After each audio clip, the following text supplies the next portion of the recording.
Episode 77। Kunal के इशारों पर नाचने वाली कठपुतली। इश्क और नेहा एक दूसरे के आमने सामने खड़ी थी। इश्क खुशी से नेहा के गले लग जाती है और कहती है, नेहा कैसी हो तुम? Long time. नेहा के चेहरे पर भी हल्की मुस्कान आ गई थी। उसने इश्क के कंधे पर हाथ रखकर उसे खुद से दूर करते हुए कहा, मैं ठीक हूँ। तुम कैसी हो? और तुम यहाँ क्या कर रही हो? मेरा मतलब है, तुम इस पार्टी में क्या कर रही हो?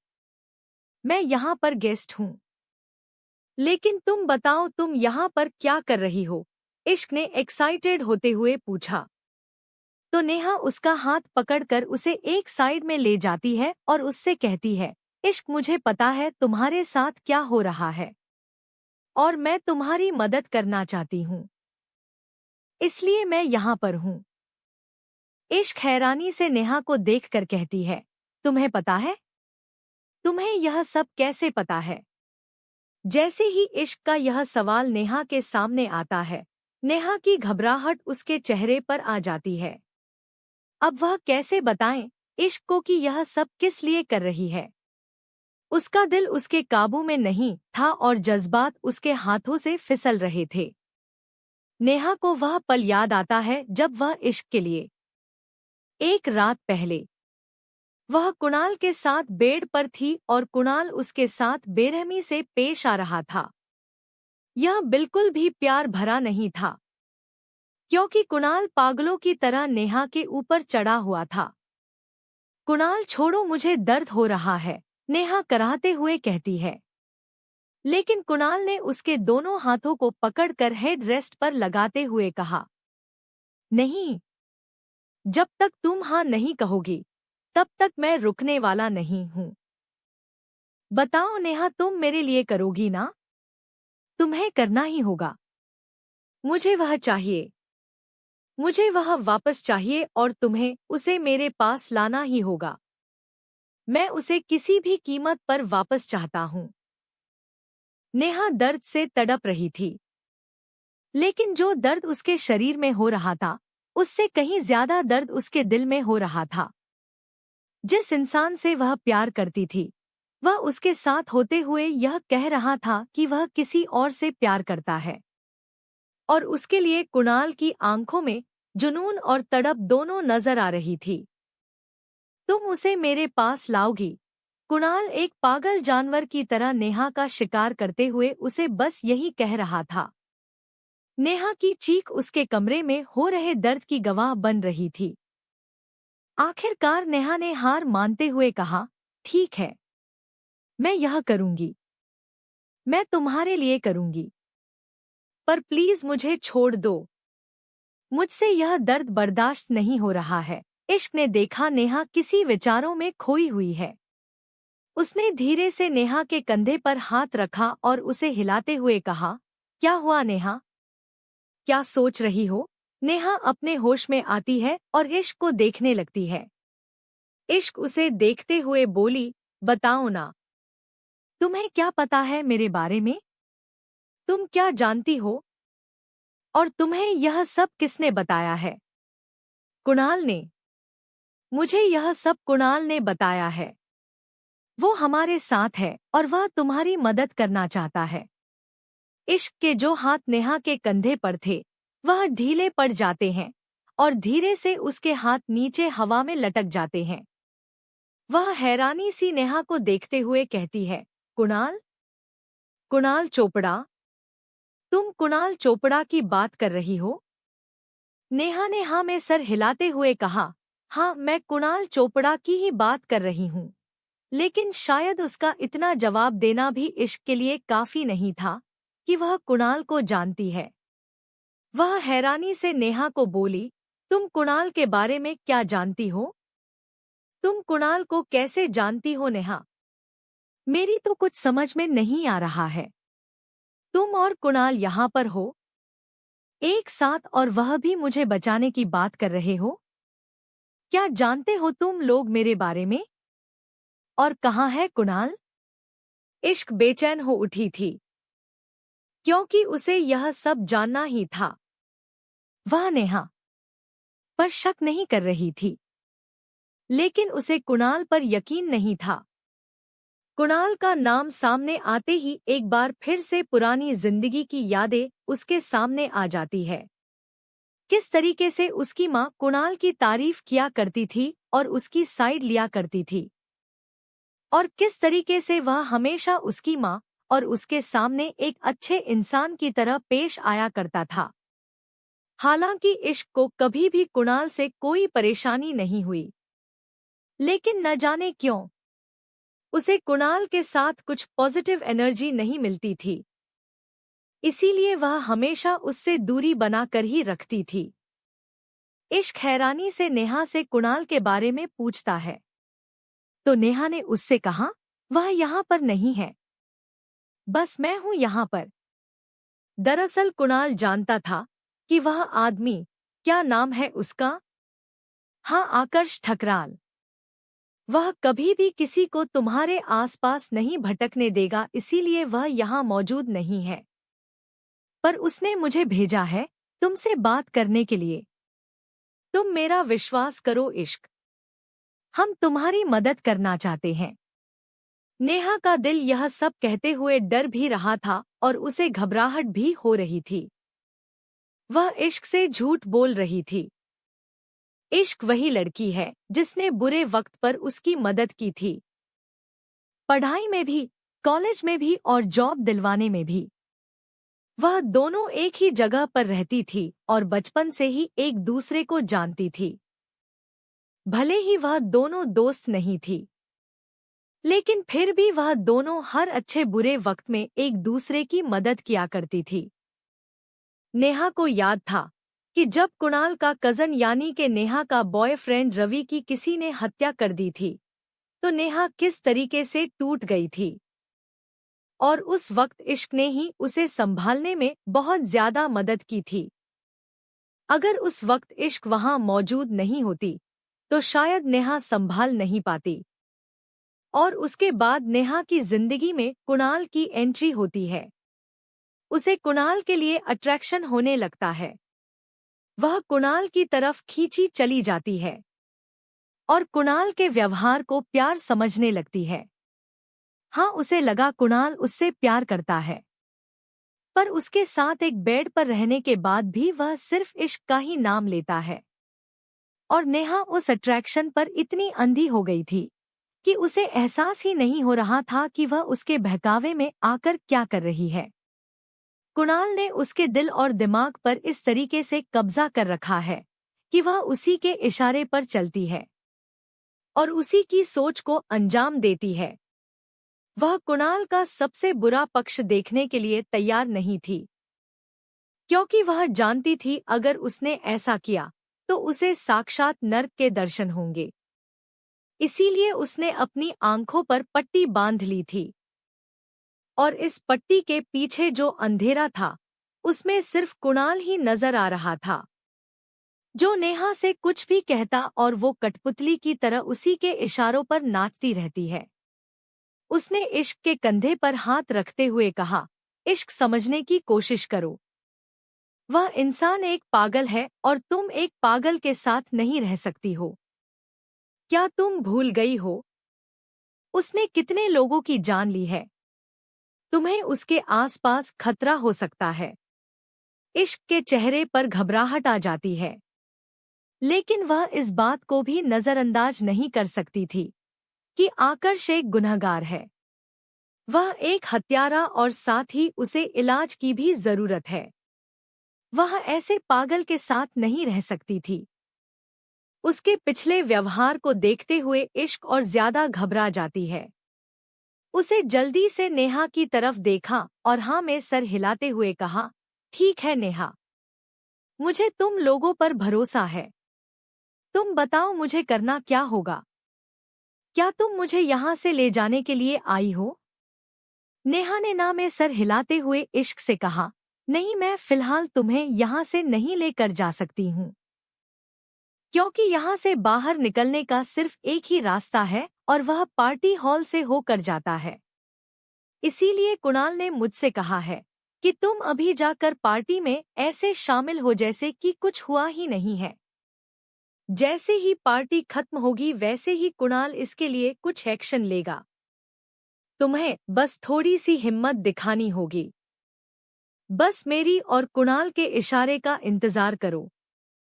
इश्क के हाथ पैर ठंडे हो रहे थे और वह यह करने में भी डर रही थी, लेकिन उसे आकर्ष के चंगुल से बाहर निकलना था।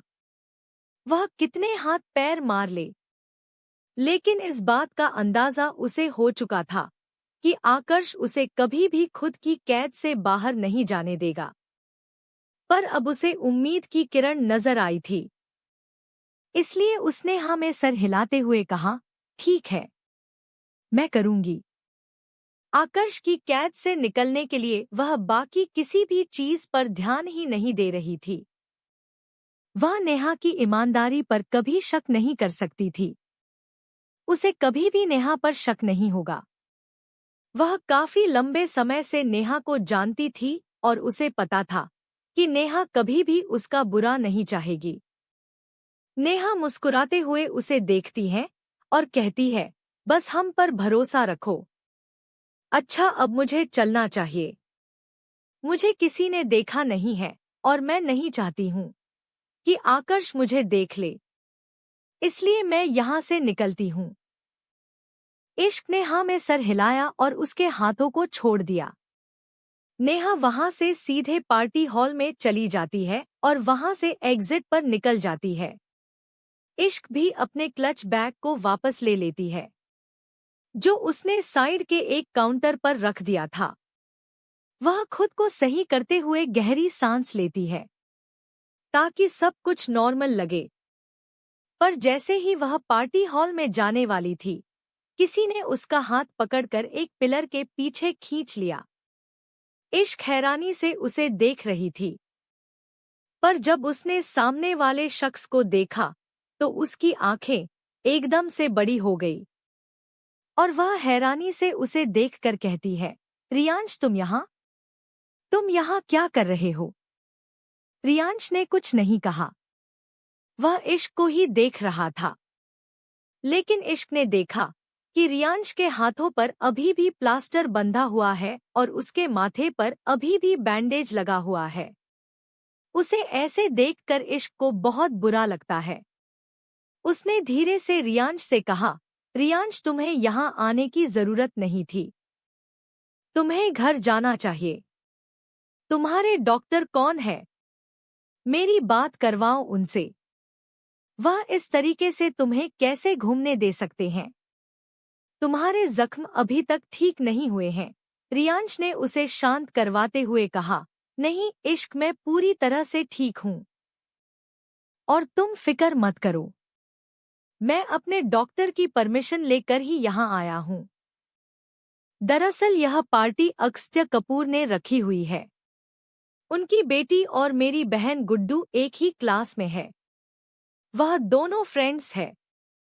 मिस्टर कपूर की तरफ से मेरी बहन को इनविटेशन गया हुआ था, पर वो इस वक्त शहर में नहीं है, इसीलिए उसकी जगह पर मैं आया हूँ। और मुझे खुशी है कि मेरे यहाँ आने का फैसला गलत नहीं था, वरना मैं तुमसे कभी मिल ही नहीं पाता। गुड्डू कहाँ गई? इश्क हैरानी से कहती है। तो रियांश ने उसे देखते हुए कहा, दरअसल मैंने उसे अपने दादा दादी के पास भेज दिया है। इस हालत में मैं उसके ठीक से देखभाल नहीं कर सकता था, इसलिए मैंने उसे उन लोगों के पास भेज दिया है ताकि वहां पर उसकी अच्छे से देखभाल हो। और वह लोग भी अकेले थे, उन्हें भी एक सहारा मिल जाएगा। इश्क ने एक गहरी सांस छोड़ते हुए कहा, ठीक है, यह तो अच्छी बात है कि तुमने गुड्डू के लिए डिसीजन लिया है, लेकिन तुम्हारा क्या? तुम इस तरीके से घायल हालत में क्यों घूम रहे हो? तुम्हें आराम करना चाहिए था ना? नहीं इश्क, मुझे आराम नहीं करना है। दरअसल मैं तुमसे ही मिलना चाहता था, पर तुम तो ऐसे गायब हुई जैसे तुम्हारा कोई वजूद ही नहीं है। मैं सच में तुमसे मिलकर तुमसे कुछ कहना चाहता था। जब मेरा एक्सीडेंट हुआ वह इतना भयंकर था कि मुझे लगा कि मैं मर ही जाऊंगा। पर मैं मरना नहीं चाहता था। मैं तुमसे बात करना चाहता था। तुम्हें कुछ बताना चाहता था। उससे पहले मुझे मौत मंजूर नहीं थी। शायद ऊपर वाले ने मेरी सुन ली थी। इसीलिए तो मैं मौत के मुंह में जाकर भी वापस आ गया था, ताकि तुमसे यह कह सकूं। इश्क हैरानी से उसे देखते रह जाती है और बोली, रियांश तुम क्या कह रहे हो? मेरी कुछ समझ में नहीं आ रहा है। रियांश ने धीरे से इश्क का हाथ पकड़ा और उसकी आंखों में देखकर कहता है, इश्क आई लव यू। मैं तुमसे प्यार करता हूँ। इश्क की आंखें एकदम से बड़ी हो जाती है और वह अपने हाथ पीछे खींचते हुए बोली, रियांश यह क्या बोले जा रहे हैं? दिमाग खराब हो गया है क्या तुम्हारा? होश में तो हो? या फिर दिमाग में चोट लगने की वजह से वह काम करना बंद कर चुका है? पागल हो गए हो क्या? रियांश उसके हाथों को फिर से अपने हाथों में पकड़ते हुए कहता है, नहीं इश्क मैं पागल नहीं हो गया हूँ, बल्कि सच कह रहा हूँ। देखो मैं एक बार मौत के मुंह से लड़कर वापस आया हूँ। मैं सिर्फ इतना चाहता था कि तुमसे एक बार यह कह सकूं कि मैं तुमसे प्यार करता हूँ। जिस दिन से तुम्हें हॉस्पिटल में देखा है उसी दिन से, मैं पहले दिन से ही तुमसे प्यार करता हूँ। एपिसोड 78 वाइल्ड किस। रियांश इश्क से यह सब कह रहा था और वह उसके बहुत ज्यादा करीब था। इश्क उसकी बातों से हैरान हो गई थी। इससे पहले कि वह कुछ रिएक्ट कर पाती, उसे पीछे से अपना नाम सुनाई देता है, वह भी डरावनी और दमदार आवाज में। इश्क। वह इस आवाज को पहचानती थी और जिस तरीके से उसका नाम लिया जा रहा था, उसे महसूस हो गया था कि सामने वाला इस वक्त इतने गुस्से में है। इश्क की आंखें एकदम से बड़ी हो जाती है और उसका चेहरा डर से भर जाता है। इश्क ने और रियांश ने एक साथ अपना चेहरा घुमाकर सामने की तरफ देखा, जहां पर आकर्ष खड़ा था और गुस्से में उन दोनों को ही देख रहा था। उसे अपने सामने इतना गुस्से में लाल देखकर इश्क अपनी जगह पर पत्ते की तरह कांपने लगी। उसके हाथ पैर में कंपन शुरू हो गई थी। आकर्ष ज्वालामुखी की तरह भड़कता हुआ अपने लंबे लंबे कदमों से चलकर उनके पास आने लगा था और उसे अपने करीब आता देख इश्क को महसूस हो रहा था कि मौत उसके करीब आ रही है। उसका गुस्से से लाल दहकता हुआ चेहरा और अंगारों सी लाल उसकी आंखें। इश्क की हिम्मत ही नहीं हो रही थी कि वह उस नजरों से नजरें मिलाकर आकर्ष को देख सके। उसकी सारी हिम्मत आकर्ष को देखकर जवाब दे चुकी थी। उसके जबड़े इतने सख्त हो रखे थे कि इश्क को यह एहसास हो रहा था कि वह उसे कच्चा ही चबा जाएगा। रियांश ने जब इस तरीके से इश्क को डरता हुआ देखा, तो वह उसके कंधे पर हाथ रखने से खुद को रोक नहीं सका। उसने अपना हाथ उठाया और इश्क के कंधे पर रखने के लिए उसने उसे आगे बढ़ाया ही था कि तभी उसकी कलाई को जोरदार झटके के साथ मरोड़ दिया गया। उसके हाथ हवा में दर्द से लहरा रहे थे, पर वह इश्क को छू नहीं सका, क्योंकि आकर्ष ने उसे बेरहमी के साथ मरोड़कर रख दिया था। और जब इश्क ने यह देखा तो उसकी रूह तक कांप गई थी। वह हैरानी से आकर्ष को देख रही थी, जो रियांश के हाथ को ऐसे मरोड़ रहा था जैसे को वह कोई लकड़ी है। इश्क वैसे तो खुद ही डरी हुई थी, लेकिन उसने कोशिश की और रियांश और आकर्ष को अलग करने के लिए वह आकर्ष के पास जाती है। वह उसके कंधे पर हाथ रखकर उसे जोर से धक्का देकर उससे अलग करने की कोशिश करती है, ताकि वह रियांश को नुकसान न पहुंचा सके। आकर्ष ने रियांश के हाथों को मरोड़कर धक्का दे दिया, जिससे रियांश पास के पिलर से जाकर टकरा जाता है और आकर्ष ने इश्क की कलाई पकड़कर उसे अपने करीब कर लिया। वह गुस्से में रियांश को घूर रहा था। रियांश पिलर से टीक कर बुरी तरह से हांफते हुए आकर्ष और इश्क को एक साथ देख रहा था। वह देख सकता था कि आकर्ष की नजरें सिर्फ खतरनाक ही नहीं है, बल्कि वह इस समय किसी शैतान की तरह प्रतीत हो रहा है। आकर्ष, मैं इश्क कांपते हुए होठों से बस यही कह पा रही थी। उसके आगे के शब्द हवा में बनकर उसके मुंह से निकल रहे थे। दिल ऐसा लग रहा था जैसे कि सीने से बाहर ही आ जाएगा। डर और घबराहट उसके चेहरे को बुरी तरह से निचोड़ रही थी। हाथ पैरों में तो जान भी नहीं थी। ऐसे में वह आकर्ष के सामने कुछ कहने की हिम्मत भी नहीं कर पा रही थी। बोलो इश्क, मैं तुम्हारी बात सुन रहा हूँ, उसने गहरी और खतरनाक आवाज में इश्क को देखकर कहा। लेकिन उसकी आवाज इतनी क्रूर थी कि इश्क की रीढ़ की हड्डियां तक कांप उठी थी। वह बिल्कुल पागल लग रहा था, और पागल ही नहीं, जुनून की हद तक पागल। कौन हो तुम? दूर हटो इश्क से, और इश्क, तुम इससे इतना डर क्यों रही हो? तुम्हें इससे डरने की जरूरत नहीं है, रियांश इश्क से कहता है। हालांकि उसका खुद का हाथ दर्द की लहर से तड़प रहा था, लेकिन फिर भी उसने इश्क को बचाने के लिए हिम्मत दिखाई। वह देख सकता था, आकर्ष जो इस वक्त उनके सामने खड़ा है वह कोई इंसान लग ही नहीं रहा है। ऐसा लग रहा है कोई शैतान उनके बीच में खड़ा है, और रियांश नहीं चाहता था कि यह जो कोई भी है इश्क को नुकसान पहुंचाए। इसीलिए उसने इसकी परवाह करना शुरू कर दिया। आकर्ष गुस्से में लाल आंखों के साथ रियांश को देखता है, और उसे देखकर वह खतरनाक तरीके से उससे कहता है, लगता है तुम्हें अभी भी अंदाजा नहीं हुआ कि मैं कौन हूँ। ठीक है, तो शायद अब जो मैं करने जा रहा हूँ उसके बाद तुम्हें पता चल जाए कि मैं कौन हूँ। यह कहते वक्त उसके चेहरे पर एक शैतानी मुस्कान थी। इश्क हैरानी से उसे देख रही थी। उसे समझ ही नहीं आया कि आकर्ष किस बारे में बात कर रहा है। पर इससे पहले कि वह कुछ समझ पाती, आकर्ष ने इश्क की कलाई पकड़कर उसे अपने करीब खींच लिया, और अगले ही पल वह उसकी कमर पर हाथ डालकर और दूसरे हाथों से उसके बालों में ग्रिप बनाकर अगले ही पल उसके होठों पर अपने होंठ रख देता है। इश्क अवाक रह जाती है। वह इन सब के लिए तैयार नहीं थी। इस तरीके के सडन किस की वजह से उसका पूरा चेहरा कांप रहा था, और वह हिल भी नहीं पा रही थी। आकर्ष बेरहमी के साथ उसके होठों को किस कर रहा था।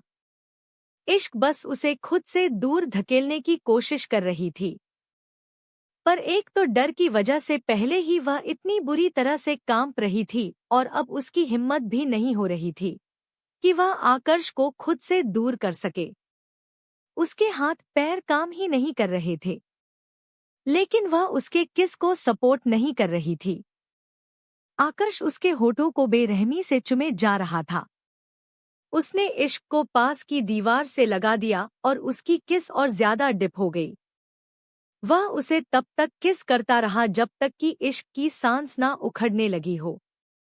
जब वह सांस लेने के लिए तड़प रही थी, तब कहीं जाकर आकर्ष उसके होठों से अलग होता है।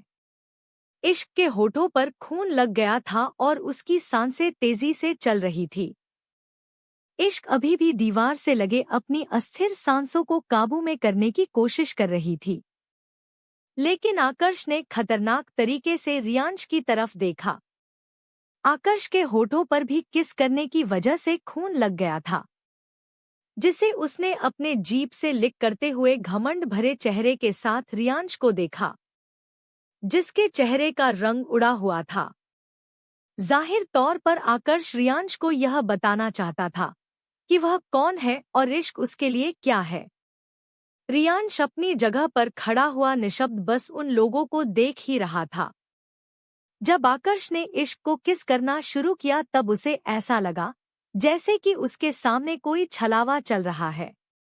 यह सच्चाई नहीं है, पर जब उसे इस बात का एहसास होता है कि यह कोई भ्रम नहीं है, बल्कि सच्चाई है, तब कहीं जाकर वह हैरानी से उन दोनों को देख रहा होता है, जो दीवार से एक दूसरे के होठों पर ऐसे चिपके हुए हैं जैसे कि फेविकोल से चिपका दिया गया हो। वो सांस लेने के लिए भी एक दूसरे से अलग नहीं हो रहे थे।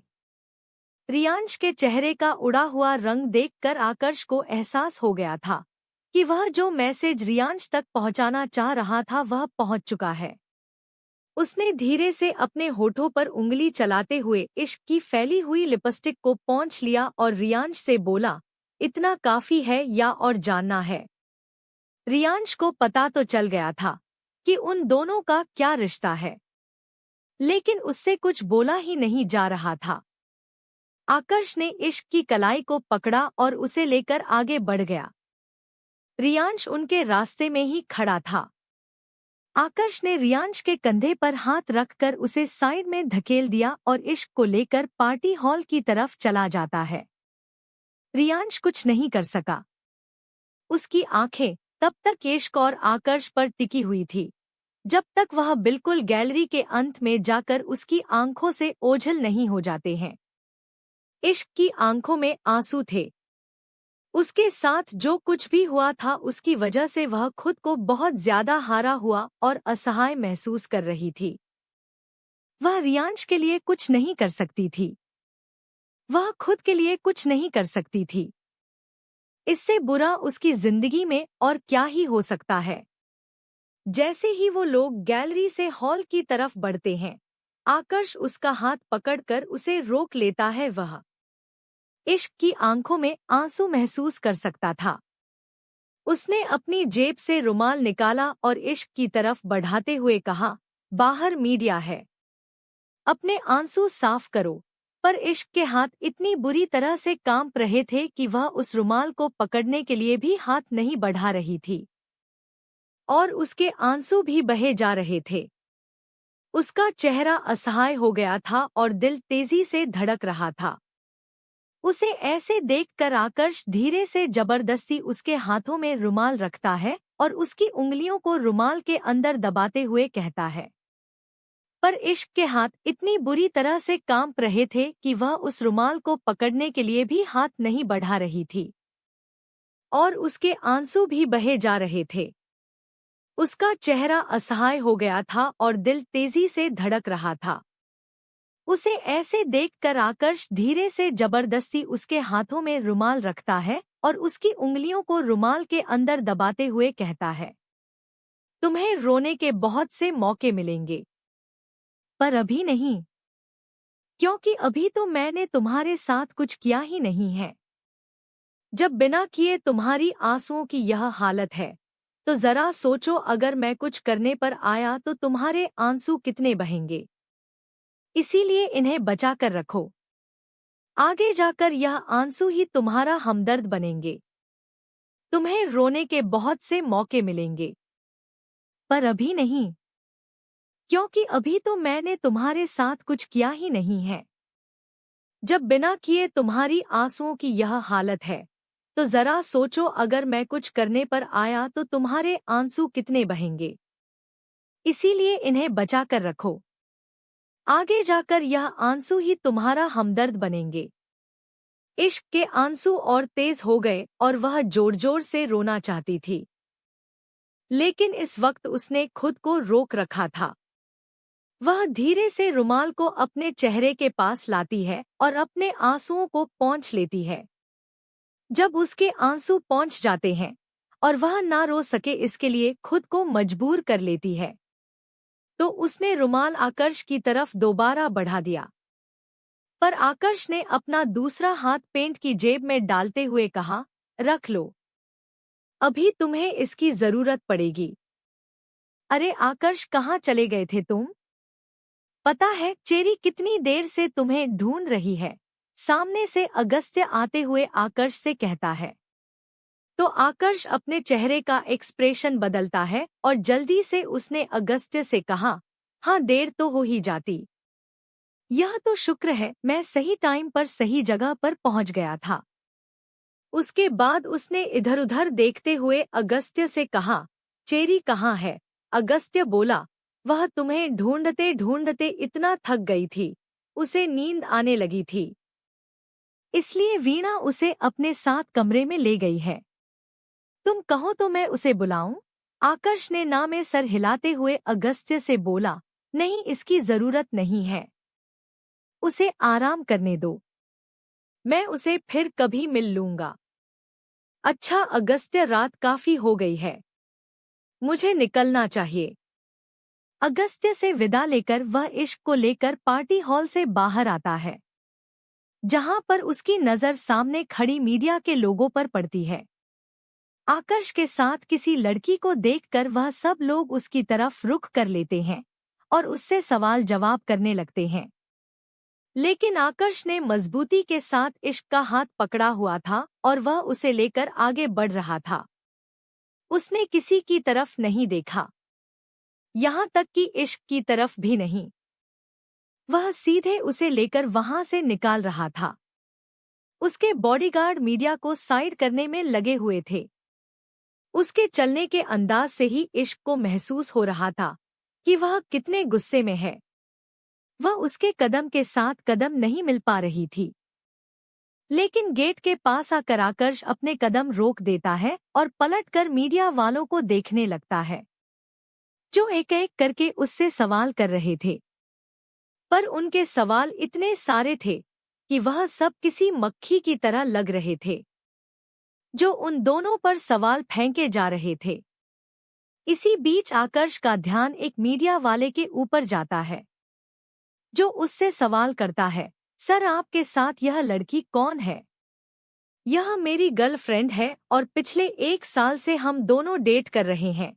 आकर्ष ने बिना संकोच के एक शब्द में यह जवाब दे दिया और उसके जवाब को सुनकर इश्क की आंखें एकदम से बड़ी हो जाती है। दूसरे पैपराजी ने कहा, तो सर आप लोग शादी कब करेंगे? हम जल्दी शादी करने की प्लानिंग कर रहे हैं। जब भी करेंगे आप लोगों को इनविटेशन जरूर जाएगा। अब तक उनकी कार भी आ गई थी। बॉडीगार्ड ने जल्दी से कार का दरवाजा खोला। आकर्ष ने सबसे पहले इश्क को गाड़ी के अंदर बिठाया और फिर खुद गाड़ी के अंदर बैठ गया। दरवाजा बंद होने के साथ ही मीडिया वाले उनसे सवाल कर ही रहे थे, लेकिन आकर्ष ने उनकी बातों पर कोई ध्यान नहीं दिया। आकर्ष ने बॉडीगार्ड को पहले ही कह दिया था कि ड्राइवर को साथ ना लाए, वह ड्राइविंग खुद करेगा। इसीलिए वह खुद ही ड्राइव करता हुआ इश्क को लेकर वहां से निकल जाता है। इश्क देख सकती थी वह कितनी तेज और खतरनाक ड्राइविंग कर रहा है। उसे ऐसे पागलों की तरह गाड़ी चलाता देख इश्क की डर से और ज्यादा हालत खराब हो रही थी। उसके माथे पर पसीना आ गया था और रोंगटे खड़े हो रहे थे। वह आकर्ष के पागलपन को महसूस कर सकती थी। इश्क ने डरते हुए आकर्ष को देखकर कहा, आकर्ष प्लीज धीरे चलाओ।